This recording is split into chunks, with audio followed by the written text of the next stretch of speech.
Hello, and welcome to the Nutrition Diva podcast. I'm your host, Monica Reinagel. And when we launched this podcast back in 2008, I never imagined I'd still be here 16 years and 800 episodes later. It has been such a great challenge and really a privilege to be in this role, helping you make sense of nutrition science and sift through diet trends and just build a healthier relationship with food. And over these years, I've learned a lot, but I think my approach and my philosophy has stayed relatively consistent. It's always been about cutting through the noise in order to zero in on the things that actually matter and then translating them into practical advice.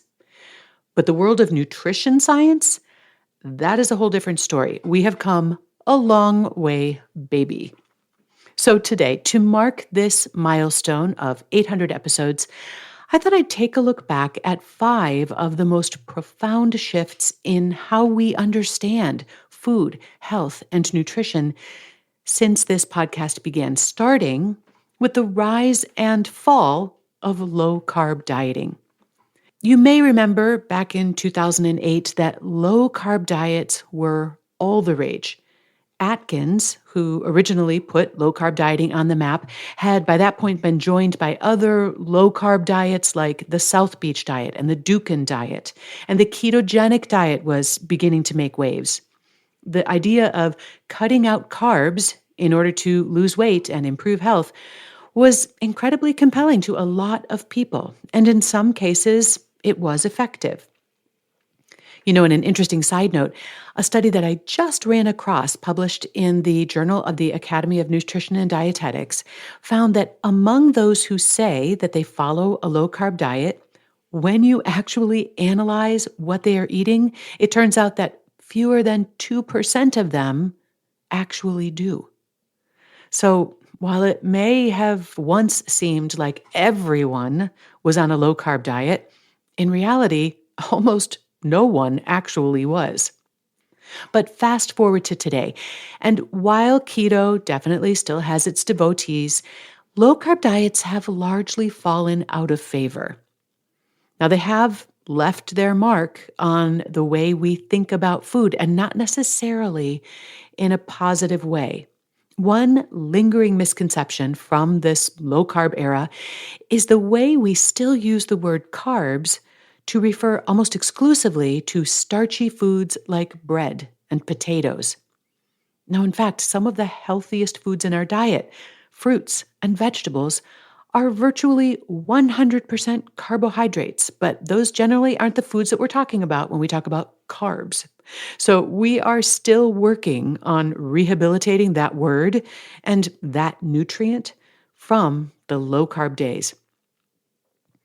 Another really big shift over the last 16 years has been the rise of protein from kind of a background player or even an afterthought to center stage.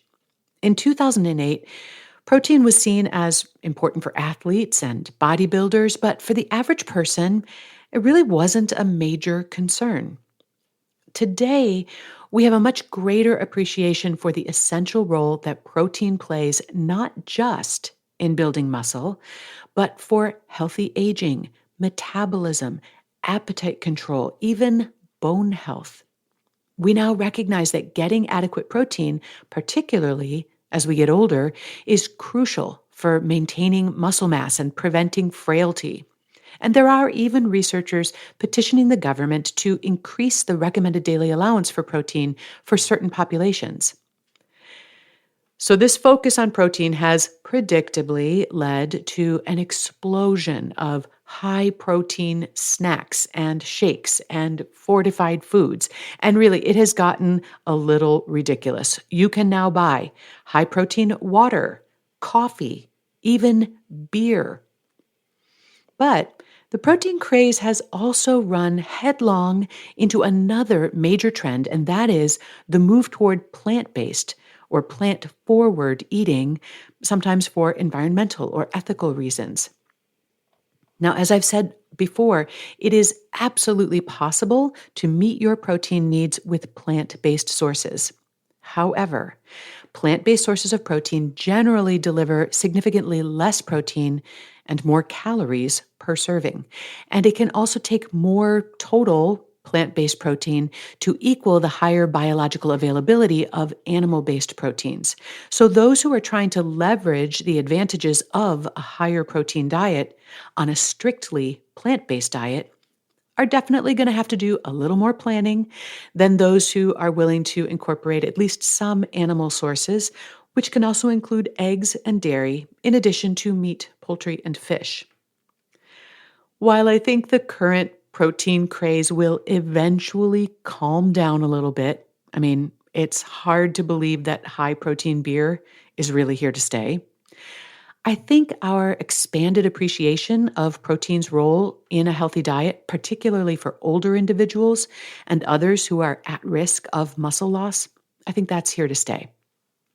Another huge shift in the way we think about diet and nutrition has been the explosion of research and interest in the microbiome. So, my own nutrition education, which took place back in the aughts, focused primarily on how food interacted with our bodies, our metabolism, our digestive system, our organs and tissues.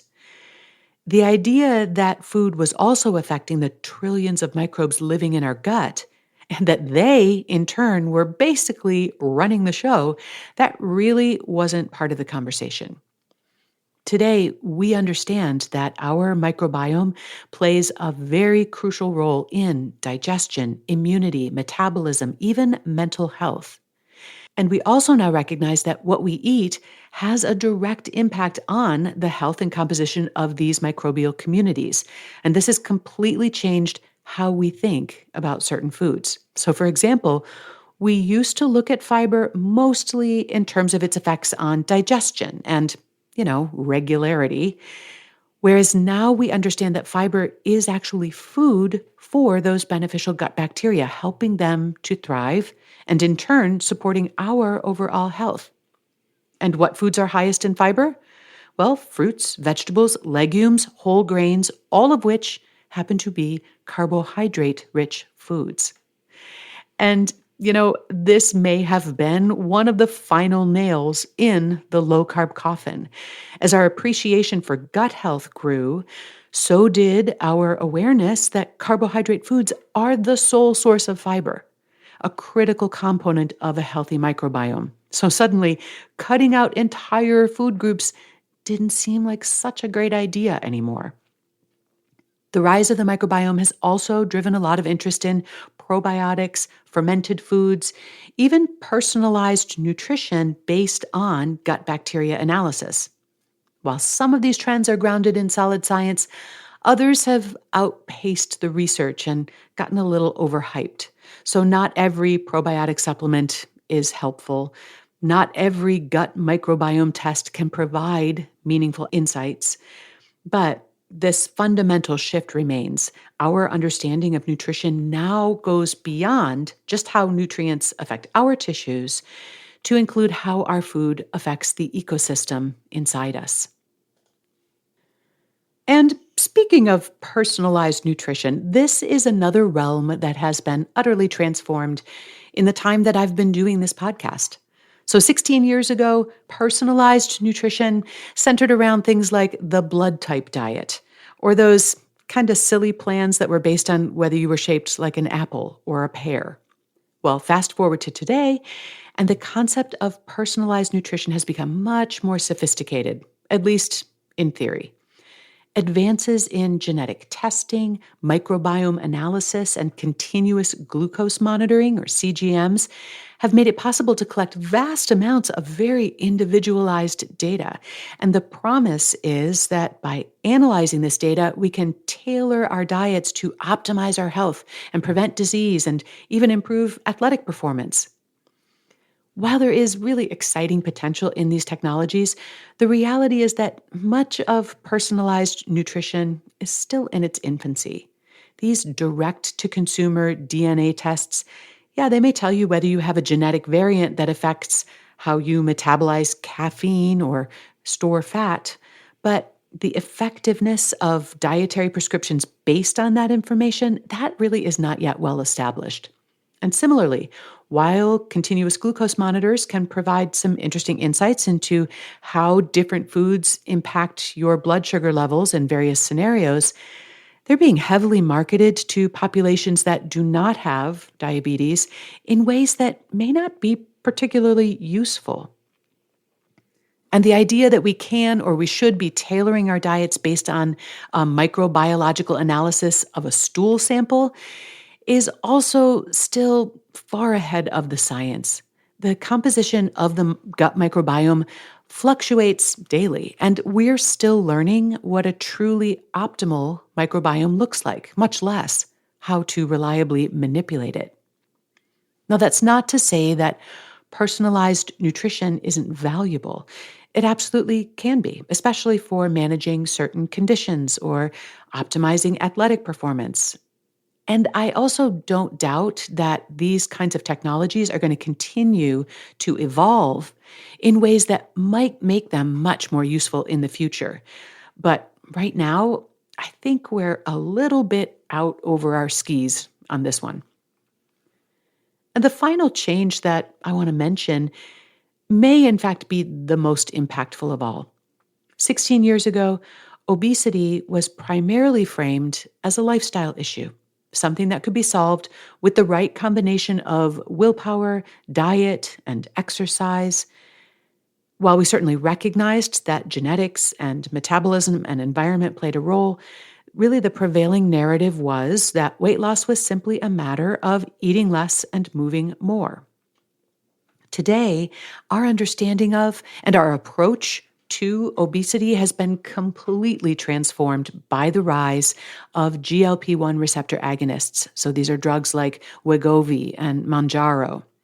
These medications, which help regulate appetite and metabolism, have not only been a game changer for people who have struggled for years to lose weight and keep it off, but they've also transformed our understanding of obesity as a complex and chronic disease. So obesity rates have now declined slightly, but for the first time ever. And snack food companies and fast food operations are seeing a decline in sales. And the list of other medical conditions that may be positively impacted by these medications includes everything from kidney disease to sleep apnea to alcohol use disorder.